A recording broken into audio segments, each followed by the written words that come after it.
최일구의 허리케인 라디오. 서민이 행복한 새, 의리 웃는 새, 먹고 사는 일이 즐거운 사회를 만들기 위해서 한 주에 한 번 암행어사 출두합니다. 경자년 민생정권 프로젝트 안진걸의 암행어사 민생가뿐이 민생경제연구소 안진걸 소장 나왔습니다. 안녕하세요. 네, 안녕하십니까. 예, 자 바람 많이 불죠 지금. 예, 바람도 바람인데 요즘 경각심을 위해서 제가 마스크를 쓰고 나왔습니다. 예. 그리고 이 마스크는 보니까 사용 빨아서 다시 재사용이 가능한 마스크가 특허로 나왔더라고요. 예. 이런 정보도 드릴 겸 해가지고. 예, 많이들 알고 계십니다. 그런 거. 예, 그러니까. 예. 아니 이번 주 다음 주 클럽만 잘 우리가 추적해서 예. 이겨내면 진짜로 이겨내지 않을까. 예, 조금만 그렇습니다. 마음을 모았으면서요. 예. 자, 이제 이 재난 긴급 지원금 예. 이제 지급이 되기 시작하잖아요. 예. 꼭 알려주실 게 있다면서요. 아이, 그럼요. 제가 아주 그냥 자 드디어 월요일 날 신청하신 분들 1인 40, 2인 60, 3인 80, 4인 100만 원. 네. 드디어 이렇게 문자가 오늘 와 있습니다. 네. 유튜브로도 잡힐 텐데요. TV로도 잡히고. 자, 이제 문자를 카드 확대해서 인쇄를 예. 해오셨구나. 40만 원이 충전되었고 1인 가구인 거죠. 이분은. 오늘 0시부터 사용 가능합니다. 충전 금액 40만 원. 자, 백화점, 대형마트, 유흥업소 등은 사용 안 됩니다. 네. 정부 정부 재난지원금이니까 모든 곳에 사용 가능한 거로 약간 오해하는 분들인데 광역 시도 단위로 지역 경제 활성화하기 때문에요. 서울뿐은 서울만 가능한 거죠. 경기도 왜 이게 필요하냐면요. 우리 국민들이 서울로 많이 오시잖아요. 네. 그러면 지역분들이 서울에서 다 돈을 더 써버릴 수가 있어요. 그렇죠. 그러니까 자기 동네 쓰시라는 차이니까 그 정도는 우리가 이해를 해줘야 될 것 같고요. 만약에 정부로부터 지원받은 게 물품 바우처가 있고 경기도 재난기본소득이 있으면 그거 사용한 다음에 정부 긴급 재난지원금이 사용되고 아동 돌봄 쿠폰이 사용된다로 이렇게 카드사가 이렇게 친절하게 안내까지 다 해줍니다. 네. 심지어는 사용 가능 가맹점 조회도 되고요. 여기에서 굉장히 중요합니다. 사용하지 않은 충전금은 소멸됩니다. 언제까지 써야 되는 8월 거예요? 31일까지인데요. 어차피 기부되는 거라고 생각하는 분들이 있는데요. 아닙니다. 아, 자, 그래요? 기부는 뭐냐면 아예 신청을 안 해버려야 돼요. 아니면 신청할 때 나는 아예 50만 원만 받고 50만 원은 기부하렵니다. 우리 가족은.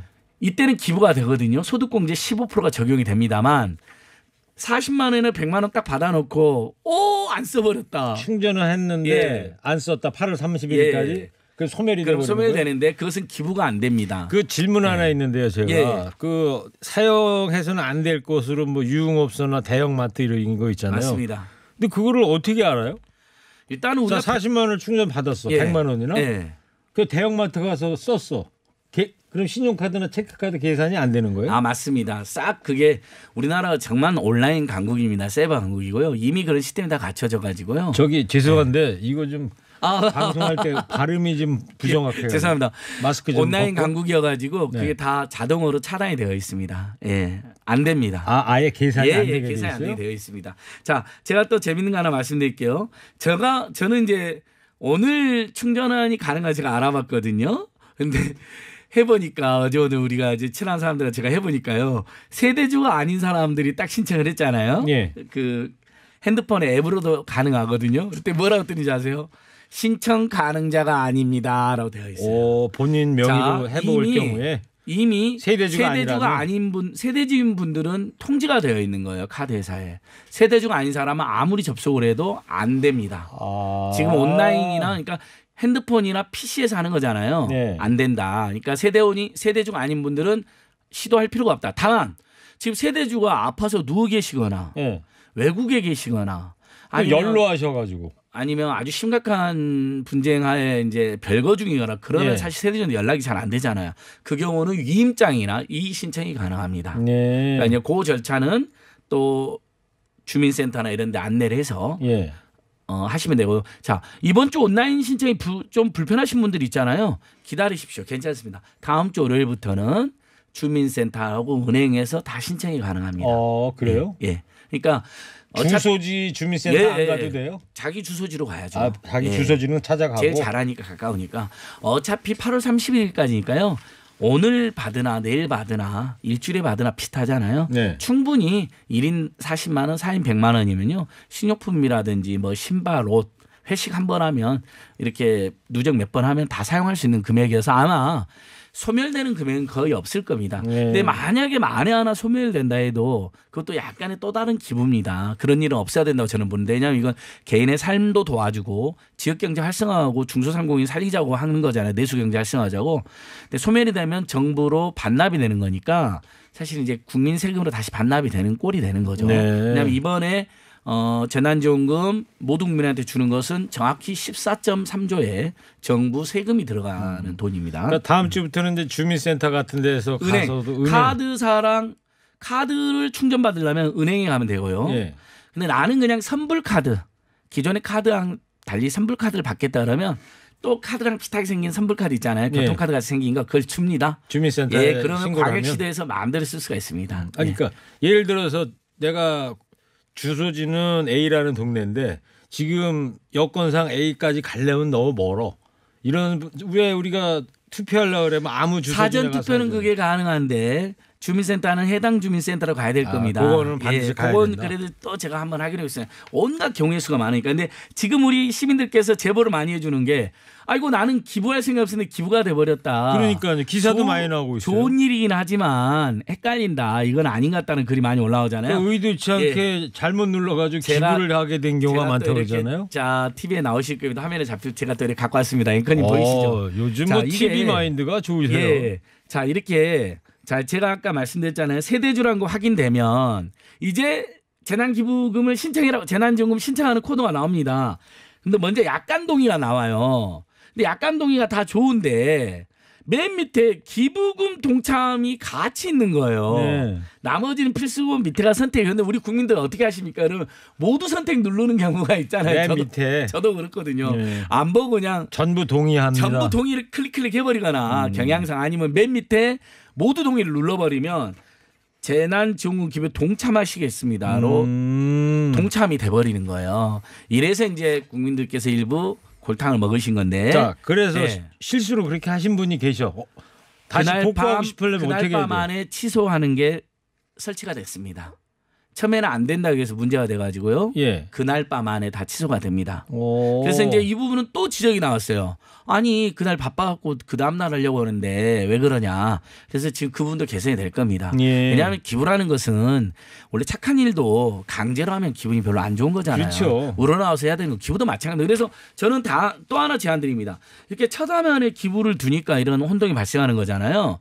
첫 화면에는 재난지원금을 받는 개인정보만 선택을 하고요. 첫 페이지에는. 네, 첫 페이지에는 그다음에 끝난 다음에 자 이제 40만 원, 60만 원, 80만 원, 100만 원 세대주에 따라서 이제 가구 원수에 따라서 지급 신청이 완료됐는데 하면서 마지막에 팝업 정도 띄워가지고 혹시 전부나 일부를 기부하겠습니까? 맞아. 그런 식으로 해놨으면. 그러면 좀 생각해 봐가지고 그래 우리 식구들 회의했었지 우리 식구들 100만 원 사인 가구 20만 원 기부하고 80만 원 받겠습니다. 이럴 수가 있는 거잖아요. 네. 그러니까 이렇게 지금 개편한다고 하거든요. 처음부터 맞습니다. 처음부터 안진걸 민생경제연구소장이 이 일에 관여를 했으면 그렇게 그러니까 저는 만들었을 것 같아요. 당연히 기부는 헷갈리지 않게 다음 페이지에 했을 겁니다. 그런데 그래도 우리 정부가 지자체가 이제 점점 국민들 목소리에 귀를 기울입니다. 사실 재난지원금도 처음에 하이소득 70%만 처음에는 하이소득 50%만 주려고 그랬잖아요. 네. 문제제가 심해서 하이소득 70% 올라왔다가 그러면 그거 선별하는 작업 얼마나 오래 걸리냐. 돈 돈도 늦게 많이 받게 들고. 된다. 그다음에 그 비용 자체가 몇천 억이 들 거고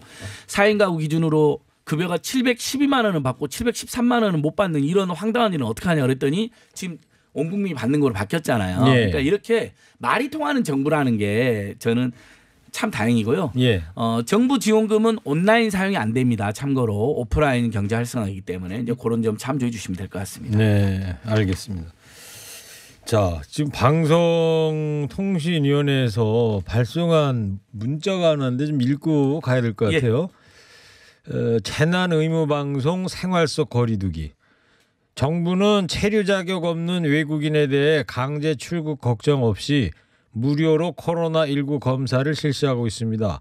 증상이 있는 경우 관할 보건소로 문의하여 검사를 받으시기 바라며 주변 외국인들도 코로나19 검사를 받을 수 있도록 널리 알려주시기 바랍니다. 보건복지부에서 알려드렸습니다. 예. 그래서 저희가 방송을 통해서 지금 문자를 소개를 해드렸는데 외국인 분들을 위해서 영어 문자도 왔습니다. 와. undocumented migrants can be tested for COVID-19. 대충 그 다음부터는 한국어 문자로 가름하겠습니다. 대충 번역 어려우니까 있어요. 미등록 이주 노동자들 쫓겨날 걱정하지 말고 일단 체류자가 없는 분들도 그러니까 막 검사받을 수 있다. 맞습니다. 왜냐하면 싱가포르에서 실제로 그 이주 노동자들이 밀집된 시설에서 대규모 발병이 있었거든요. 그러니까요. 그러니까 그분들이 미등록이라 해갖고 막 숨어버리면 이번에 이태원도 약간 그런 경향이 있었잖아요. 그러면 네. 더 퍼지니까 그분들이 일단 편견에 시달리지 않고 쫓겨날 걱정 없이 조사받게 해주는 게 맞는 것 같고요. 네. 지금 우리 정부가 굉장히 친절한 게 신용카드 그 오부제잖아요. 올 하수목금 자 1번 6번은 출생도 1번 월요일 날 했잖아요. 오늘은 그렇죠. 3년 8년이잖아요. 네. 내일은 4년 9년이고 이걸 문자로 또 다 보내줍니다. 그러니까 저한테는 안 왔던데. 그러면 그 날짜에 와요? 아직 안 되신 거예요. 저는 금요일 날 해야 되거든요. 그러면 금요일 날 가만히 계시면 네. 문자가 옵니다. 오. 그러면 이제 문자 보고 신용카드 홈페이지나 핸드폰에 들어가서 접속하시면 되고요. 그 문자를 누가 보내는데요? 이걸 다 정부에서 보내주는 거죠. 정부에서 보내주는 거예요? 너무 친절합니다. 그다음에 이제 사용처에 대한 문의가 많잖아요. 그러니까 아까 말한 광역시도이고 백화점, 대형마트, 유흥업소, 온라인, 귀금속, 공과금. 네. 왜 공과금이 안 되냐 많이 물어보세요. 이건 제가 설명을 드릴게요. 이건 지금 지역경제, 내수경제 활성화하려고 그러는데 우리가 40만에서 80만 원 받아갖고 공과금 내버리면 지역경제 활성화는 하나도 없잖아요. 그렇죠. 그래서 공과금도 하면 더 좋은 분들도 있겠지만 그래서 저소득층들 혹시 공과금도 못 낼까 봐 저소득층들에게는 현금을 미리 드렸습니다. 그러니까 그분들에 한해서는 혹시 공과금도 못 내는 일이 없도록 드렸는데 네. 나머지 대부분 가구들은 공과금은 어차피 가정 경제에서 식료품도 사고 신발도 사고 옷도 사고 공과금 내는 거잖아요. 예. 그러니까 현금으로는 공과금을 내시고 이 돈으로는 지역경제 무조건 쓰시라 이렇게 권유를 해드립니다. 제 TMI인데요. 예. 공과금이 아니고 그냥 공과금으로 발음을 해주세요. 예. 공과금입니다. 방송도 예. 많이 하시니까 미성경제 알겠습니다. 소장이. 예. 부드러운 세상을 위해서 격음을 쓰지 않겠습니다.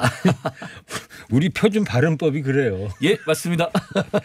그리고 안 소장님이 조금 전까지 여의도 국회 앞에서 1인 시위를 나왔어요. 방금 저 월요일 날도 국회 앞에서 통신시민 소비자단체들 이동통신 요금은 인가제라는 게 있습니다. 네. SK텔레콤이 시장 지배 사업자이고 압도적 시장 지배를 갖고 있기 때문에 요금을 마음대로 올리지 못하도록 정부가 인가를 하는 거거든요. 이게 지금 없어질 일기에 놓여 있습니다. 그래서 월요일 날은 통신시민 소비자단체들 공동 기자회견 다녀왔고요. 오늘은 방금 저도 1인실 하고 왔습니다. 네. 요금 인가제 같은 제도는 이렇게 이동통신 서비스의 중요성이 날로 중요해지잖아요. 지금 완전히 이제 커뮤니케이션 수단을 넘어서 생활 필수품, 요즘에 안전 필수품, 생존 수단까지 되어 있잖아요. 이걸로 코로나19 검사 받아야 될 분도 안 받는 거 추적도 가능하고. 근데 이게 그 정도로 공공성이 중요해졌는데 정부가 시장을 지배하는 사업자가 요금을 마음대로 올리지 못하도록 통제하는 유일한 수단이 요금 인가제거든요. 그러니까 3개 이동통신 회사들 중에서 지배적 사업자가 이제 SK텔레콤이잖아요. 맞습니다. 예. 나머지 두 회사는 아니고. 나머지 두 회사는 신고만 하면 되고 그렇죠. SK텔레콤 인가를 받는 요금 회사는 인가를 이제 1위하는 이제 SK텔레콤인데 그게 요금 인가제가 없어지는 상황이라고요. 것으로 과학기술정보통신위원회 상임위를 통과한 겁니다. 그러면 총선 전후와 코로나19로 다들 조금 신경을 못 쓰던 이때를 노려서 네. SK텔레콤의 악착같은 로비도 있었던 것 같고요. 정부 일각에서도 일종의 통신회사에 대한 규제라고 판단하고 규제는 맞죠. 근데 꼭 필요한 규제는 우리가 유지해야 되잖아요. 그렇죠. 오히려 통신 서비스는 오히려 규제를 강화해서 국민들에게 저렴한 요금이나 서비스를 제공해 만들어야 되는데 오히려 규제를 지금 너무 풀어버린 된 겁니다. 이건 문재인 대통령과 청와대 민주당의 공약하고도 안 맞습니다. 네. 원래 기본요금 폐지하고 저렴한 요금제를 함께 내는 의무를 부과하는 보편요금제를 통과시키겠다는 게 공약이거나 국정과제였거든요. 근데 이것들이 이번에 처리도 안 되고 느닷없이 공약이도 없던 인가제 폐지가 지금 통과가 된 겁니다. 네. 그래서 법사위의 계류 중에 있거든요. 그래서 우리 국민들께서 과기정통이나 법사위 의원님들한테 최대한의 많은 여론으로 아니 그 법은 오히려 필요한 법 아니냐. 오히려 통과시키려면 기본요금을 폐지하거나 네. 보편요금제. 지금 5G 요금제 최소요금제가 5만 5천 원입니다. 근데 예를 들면 2만 원이나 3만 원이나 4만 원대 요금제가 있으면 우리 국민들의 선택권이 넓어지고 좀 더 저렴하게 5G 서비스도 이용할 수 있잖아요. 네. 지금 많은 국민들이 얼마나 황당하시냐면요. 5G 서비스 쓰고 싶어도 두 가지 때문에 못 씁니다. 오지가 오지게 안 터진다. 여전히 안 터진다. 예. 두 번째 설령 가입하고 싶어도 5만 5천 원이 최소 요금제니까 돈이 무서워서 가입을 못 하는 거예요. 근데 통신 3사는 특히 SK텔레콤은 사회적 책임을 다하기는커녕 영업이익은 1년에 통신 3사 합쳐서 3.5조 안팎이나 되거든요. 이익 금액만 영업이익이 3.5조입니다. 3.5조. 그러면 1개사가 1조가 넘잖아요. 평균적으로. 우리나라 모든 재벌 대기업 통틀어서 영업이익 1조가 넘는 회사는 35개밖에 되지 않습니다. 그러니까 이미 통신재벌사는 엄청난 돈을 벌고 있습니다. 근데 거기에다 요금을 또 마음대로 올릴 수 있는 장치가 통과된다. 이건 정말 20대 국회가 하지 말아야 될 일을 하는 거거든요. 네. 서민들 보호하고 전월세 상한제 해달라니까 이런 건 안 하잖아요. 그렇죠. 그다음에 또 N번방 방지법 처리 같은 거 늦어졌잖아요. 그래놓고 느닷없이 왜 와서 지금 얼마 남지도 않았는데 이걸 하는지 모르겠습니다. 알겠어요. 시간이 거의 다 돼가지고 안 소장께서 적극적으로 예. 좀 서민을 위한 정책에 협조 좀 해주시기 바랍니다. 모처럼 통신 이슈 다뤄가지고 통신비 또 절감하는 꿀팁도 갖고 왔는데 네, 그건 다음 주에 하겠습니다. 해야 될 예. 것 같아요. 어쨌든 예. 지금 한 푼이 아쉬운 때니까 우리 그럼요. 국민들께서 재난지원금 꼭 신청하시고요. 지자체 지원금하고 중복 신청 가능합니다. 예. 각각 다 수령이 가능하니까 꼭 둘 다 신청하실 것을 간절히 공고드립니다. 지금까지 민생갑봉이 민생경제연구소 안진걸 소장이었습니다. 고맙습니다. 고맙습니다. 일부 행기의 이야기를 더 듣고 싶다면